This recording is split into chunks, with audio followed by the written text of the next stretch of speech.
जतिसुकै होस् आफ्नो मलाई लुकाउनु खोजे कि आज तिनीहरूले छैन मेरो कहाँ बाबु भनेर यो यसै यो पहिला गर्छु यो आएको छैन यो यसैमा बाबा लुटेर बिते गरेन लोटेर मर्नु भएको तपाईँ देखिराख्नु भएको यो घर चाहिँ बिर्ख विश्वकर्माको हो है साथी।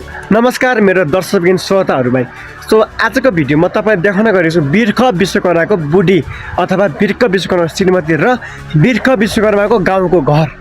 सो आज म बिर्ख विश्वकर्मा गाउँको घरमा जाँदैछु साथीहरू, त्यही भएर हाम्रो भिडियोलाई अन्तिमसम्म हेर्नु होला है त सबैजना। ल म भर्खर उठेँ होइन, रेडी भएँ, अब म जाँदैछु बिर्ख विश्वकर्माको घर र उहाँको घरको अवस्था के कसो छ, घरमा को हुनुहुन्छ, घर कस्तो छ सबै देखाउनेछु। भिडियोलाई अन्तिमसम्म हेर्नु होला ल है त। गाइस अहिले बिहानको यता यो ठाउँमा पुग्दाखेरि 9:54 गएको छ होइन। सो हेलो एभ्रिवान, नमस्ते, म चाहिँ जुम्ली भलागर भाइ रङ्गबहादुर भण्डारी। सो आज चाहिँ म जाँदैछु होइन, तपाईँहरूको डिमान्ड अनुसार म बिर्ख विश्वकर्माको बुढीसँग भेटाउँछु होइन। सो म त्यो गाउँ फेरि जानु लाग्छु। म 8 बजे घरबाट हिँडेको, अहिले स्टिलमा हेर्नु त यो कोटघर भन्ने ठाउँमा पुगेको छु होइन। अब म बिस्तारै हिँडे जान्छु नि त, अब 2 घन्टा लाग्छ होला हिँडे जाँदा। सो भिडियोमा के हुन्छ सबै भिडियोमा हेर्नु होला है त। सो अब म जाँदैछु होइन। म अहिले हिँडेको छु साथीहरू, अब कति बजे पुग्छु, हिजो हिउँले गर्दा जान पाइएन होइन, अनि ताजा अपडेट किन आएन जुम्ले भला भाइ भन्नु होला होइन। सो त्यही हिउँ वर्षाको कारणले आउन सकेन। सो अब आज चाहिँ जाँदैछु होइन, तपाईँले मजाले हेर्नु न के हुन्छ है त। गाउँ पुगेपछि तपाईँ सबै दृश्य देखाउने छु, उहाँको घर सर सबै देखाउने छु है त। भिडियोलाई अन्तिमसम्म हेर्नु होला। म यहाँ हिँड्दा लगभग 2 घन्टा जति हिँडेँ होइन। सो अहिले चाहिँ म धापा पुगिसकेको छु। अब केही मिनटमा हामी बिर्ख विश्वकर्मा दाइको घर जाँदैछु साथीहरू। के कस्तो हुन्छ भिडियोलाई अन्तिमसम्म हेर्दै गर्नु होला है त। ल मैले फाइनली हेर्नु धापा पुगेको छु, धापाको दृश्य हेर्नुहोस् यो पछाडि। फाइनली म धापा पुगिसकेको छु नि त, अब बिस्तारै जाँदैछु। ल म बाटोमै छु है स्टिल। म चाहिँ फाइनली बिर्ख विश्वकर्मा दाइको घर पुगिसकेको छु साथीहरू त। के अरे गाउँमा पुगिसकेको छु, घरमा जान बाँकी छ। म मेरो दाजुभाइ दिदीबहिनीलाई सोधेर घरमा गएर उहाँकी बुढी अथवा उहाँको श्रीमती र छोरालाई भेटाउने छु। भिडियोलाई अन्तिमसम्म हेर्नु होला है त। ल अन्जान गाउँ, कसैलाई नचिनेको र एउटा त्यही गाउँको आन्टीको सहायताले हामी बिर्ख विश्वकर्माको घरमा जाँदैछौँ। यो चाहिँ बिर्ख विश्वकर्माको गाउँको केही दृश्यहरू हो। हामी अब बिस्तारै बिर्ख विश्वकर्मा घरमा पुग्न लाग्छ। यो चाहिँ देखिरहेको जुन यो बिर्ख विश्वकर्माको घर हो, यो चाहिँ गाउँघर। यो घरमा विगत 7 वर्षदेखि उहाँको बुढी र उहाँको छोरा यही घरमा बस्दै आउनु भएको रहेछ। सायद तपाईँले अनुमान लगाइसक्नु भएको होला, यो चाहिँ बिर्ख विश्वकर्मा गाउँको घर हो है साथीहरू। यो घरमा 3वटा ढोका छन्। यो 3वटा ढोका 3वटा भाइको घर हो र अन्तिम उतापट्टि यो छेउमा जुन यो ताल आएको थारिम बन्द गरेको घर चाहिँ त्यो बिर्ख विश्वकर्माको घर हो। साथीहरू तपाईँले कस्तो लाग्यो, यो घरको अवस्था एकदम नाजुक रहेछ कि हिजो हिउँ परेको लगत्तै यो घरमा भित्र चुहिएको होला साथीहरू है। तपाईँले जुन देखिराख्नु भएको उहाँको महल होला गाउँमा भन्नुभएको होला, तर होइन है, यो चाहिँ बिर्ख विश्वकर्माको आफ्नै घर हो जुन यस्तो नाजुक अवस्थामा छ। हामी साना दिदीको त आफ्नै ससुर र सासू हुनुहुन्न होइन।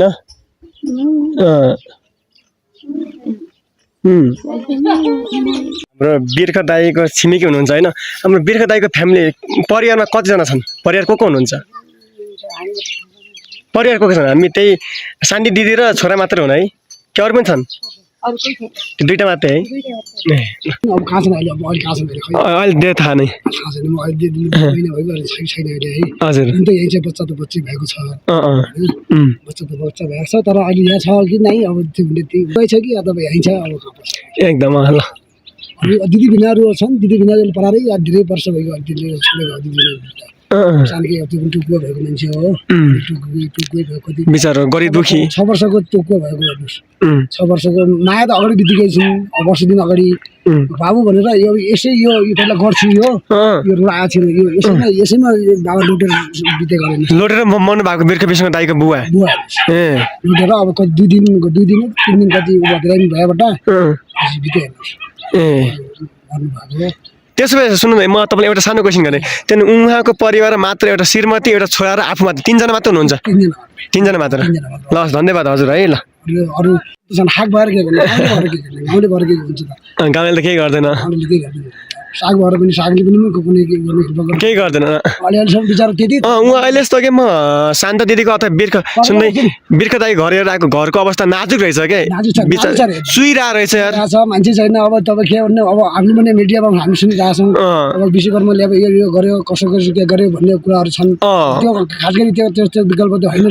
घर लगाउनु थियो होला, त्यहाँ घर लगाउनु थियो, घर लगाउनु थियो, घरै भन्नु थियो। अब अलिकति घर हेर्नुहोस्, तपाईँले घर हेरेर आउनु, घर हेरेर आएको म, कस्तो अवस्था नाजुक अवस्था छ। जो अवस्था छ चुइरहेछ हिजो पानी पऱ्यो नि त जुम्लामा झन् चुइरहेछ भित्र गएर बस्ने ठाउँै छैन बिचरा सानो बाबुले चिसो भयो होला यार त्यस्तै छ अब त्यस्तै त्यही पनि पहिल्यैदेखि टुक्को भएको मान्छे अब अहिले त तल तपाईँ के कलाकार गरे के गरे अघि ब्लड क्यान्सर भने अब के भने अब सन्चो भयो कि भएन कि अब त्यो पनि हामीले त्यति जानकारी छैन है हजुर होइन त्यही छ अब भाइहरू अब के गर्ने हाम्रो ठाउँको मान्छे हो अब के गर्नुहुन्छ सबै कुरा बुझिसक्यो गाह्रो छ तपाईँ अब भाइहरूले अब कसरी के गर्नुहुन्छ त्यही गर्ने सबैले गरौँ ल हुन्छ हजुर ल धन्यवाद फाइनली म चाहिँ बिर्ख विश्वकर्माको घरमा पुगेर आएँ होइन घरको अवस्था एकदम नाजुक अवस्था रहेछ कि हिजो हिउँ परेको थियो नि यस्तो चुहिएर भित्र यस्तो कचिलो रहेछ होइन त्यही थाहा भइहाल्छ है ढोका चाहिँ बन्द थियो हाम्रो विश्वकर्मा श्रीमती चाहिँ हुनुहुन्न थियो है उहाँ चाहिँ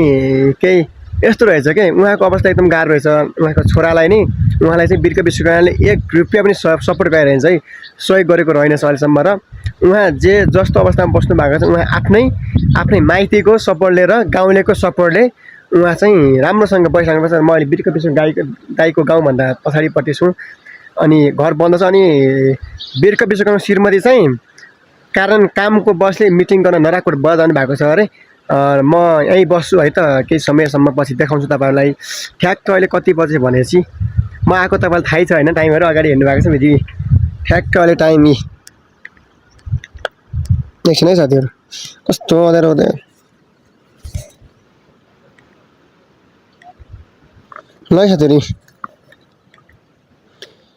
साथीहरू अहिले ट्याक्क 11:40 गयो होइन 11:40 गयो होइन साथीहरू फाइनली 11:40 गएको छ अनि हामी यही गाउँमा छौँ होइन बस्छु बेलुकासम्म बिर्ख विश्वकर्माको बुढीलाई म भेटेर नै जाने इच्छा राखेको छु ल भिडियो अन्तिमसम्म हेर्नु होला के हुन्छ है त हेर्दै जाउँ साथीहरू है तपाईँहरूको पर्सनली लिएर हामी त्यो गाउँमा 4-5 घन्टा बस्यौँ अब 4-5 घन्टा भन्दा पनि 1 दिनै लाग्यो है साथीहरू त्यही हामी रेस्ट गरिरहेको छ अब बिस्तारै के हुन्छ सबै थाहा हुन्छ ल साथीहरू 15:11 गइसक्यो होइन 15:11 गइसक्यो म यता स्टिल बसिरहेको छु अहिलेसम्म नि हामीले बिर्ख विश्वकर्माको बुढीलाई भेटाएको छैन श्रीमतीलाई है त सो भिडियोलाई हेर्दै जाउँ म उहाँसँग एकपटक अवश्य भेट गरेर नै यो भिडियो इन गर्छु है त ल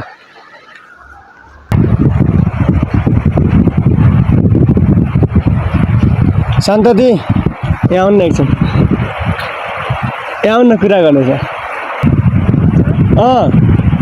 यहाँ आउनु न कुरा गर्नु तपाईँ अब काम छ कि तपाईँसँग यहाँ आउनु न मैले चिन्नु भएन यदि हसँग कुरा गर्नु छ क्या एकछिन आउनु न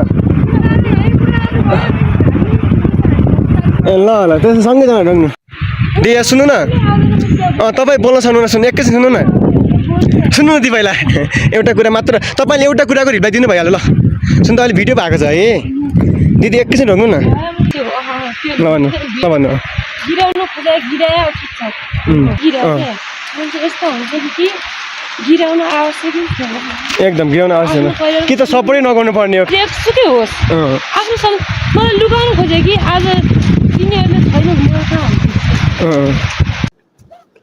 ल है साथीहरू यो 16:42 चाहिँ हामी यता बसिराख्दा है त 16:42 हामी यतै बसिराख्दा होइन सो फाइनली चाहिँ हाम्रो बिर्ख विश्वकर्माको बुढीसँग भेट चाहिँ भयो है भेट चाहिँ भयो तर कुरा हामीले भिडियो बनाउन चाहिँ पाएन भिडियो किन बनाएन भन्नुहुन्छ होला है साथीहरू उहाँ त्यस्तै अवस्थामा हुनुहुन्थ्यो क्या है त्यस्तो अवस्थाको भिडियो मैले अपलोड गर्न पाइनँ होइन उहाँ चाहिँ रोइराख्नु भएको थियो होइन रुँदै हुनुहुन्थ्यो क्या मेरो नि मन भकानेर आयो अब गाउँको घरको अवस्था नि तपाईँले हेर्नुभयो होला होइन घर पनि एकदम नाजुक अवस्थामा छ प्लस हाम्रो दिदी र भान्जाको अवस्था पनि एकदम नाजुक अवस्थामा छ होइन त्यही भयो कुरो चाहिँ होइन मैले चाहिँ सबै कुरा हेरेँ अनि घर पनि हेर्नुहोस् है तपाईँहरू गाउँको घर चाहिँ अब हुने खानाले त राम्रो घर टिनको पाता जस्ता हालेर घर बनाएको छ होइन तर हाम्रो दिदीको भने चाहिँ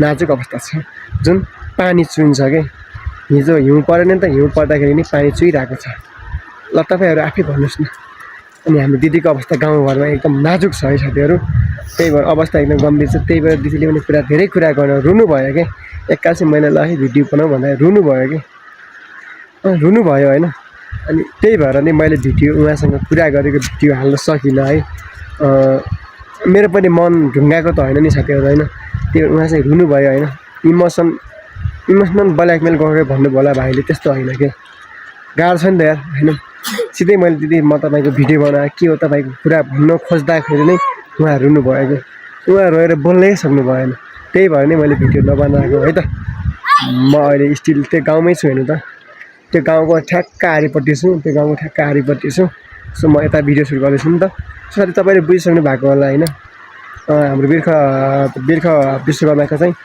घरमा एउटा बुढी र एउटा छोरा मात्र छन् है अनि घरको अवस्था पनि एकदम नाजुक छ है त मैले भिडियोमा त्यो सम्झिनु चाहेँ एउटा छोरा 4 वर्षको अनि एउटा बुढी हुनुहुन्छ र अनि घरको अवस्था एकदम नाजुक छ साथीहरू तपाईँलाई के लाग्छ त्यसलाई कमेन्ट गर्नु होला है त यदि भिडियो अलिकति मन परेको छ प्लिज हाम्रो च्यानल सब्सक्राइब चाहिँ हालिदिनु होला थ्याङ्क यू सो मच